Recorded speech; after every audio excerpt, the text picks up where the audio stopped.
afin de mieux parler des relations enracinées entre l'Égypte et la Chine et du sommet qui a eu lieu aujourd'hui entre le président Abdel Fattah el-Sisi et son homologue chinois à Pékin, et également des perspectives de coopération entre les deux pays. Nous avons contacté par téléphone M.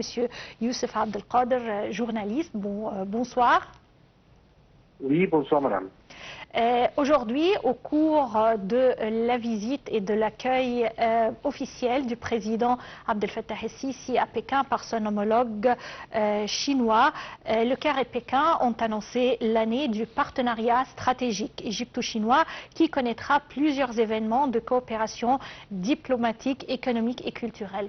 Comment, selon vous, cette activité ou cet événement pourrait-il venir s'ajouter aux relations enracinées entre les deux pays pour arriver à un partenariat plus fructueux? Bien sûr, si on regarde les dernières 10 ans, comment les relations entre l'Égypte et la Chine étaient super développées, il y avait beaucoup d'étapes qui...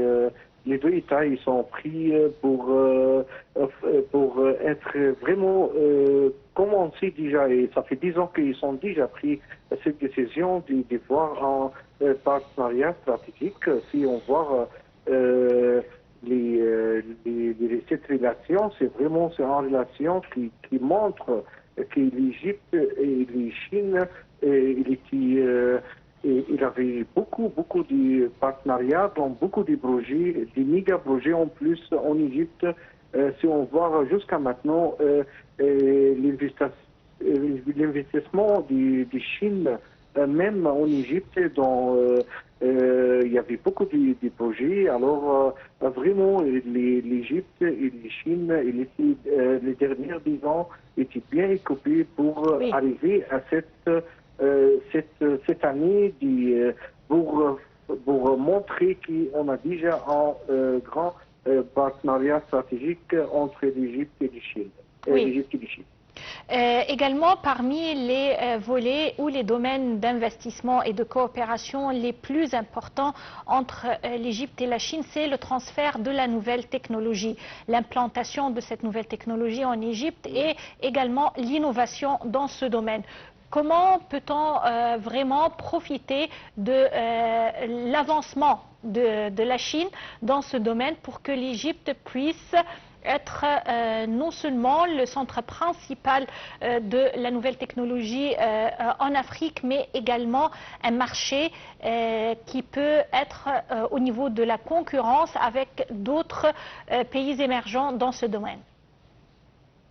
Si on voit la carte d'Égypte, l'Égypte a beaucoup de chance de bien profiter dans ce domaine parce que l'Égypte reste toujours sur la porte de l'Afrique, la porte de tous les pays arabes. Oui. Tout il passe par l'Égypte. Alors, si vraiment l'Égypte concentre sur les marchés de technologie, dans tous les projets de technologie, avec tout ce qui change maintenant, et dont plus d'entrées pour réaliser tout ce projet avec les Chines. Surtout, on voit maintenant, même notre président, M. Abdel Fattah el-Sisi, il pense toujours, il advise toujours les jeunesses des Égyptiens de voir les technologies, de prendre plus de cours qui vraiment il faut développer dans tous les domaines des technologies. Comme ça donne beaucoup de chance même pour le peuple égyptien pour savoir beaucoup d'expérience et être vraiment fort dans ce domaine, parce que c'est ça le futur en fait. Si on regarde le futur avec toutes les technologies, avec tout qu'est-ce qu'on peut faire en Égypte pour réaliser, et comment on peut emporter tout ça, bien sûr, exporter tout ça vers l'Afrique et vers les pays arabes, alors ça c'est vraiment c'est les plus grands profits, surtout avec les technologies.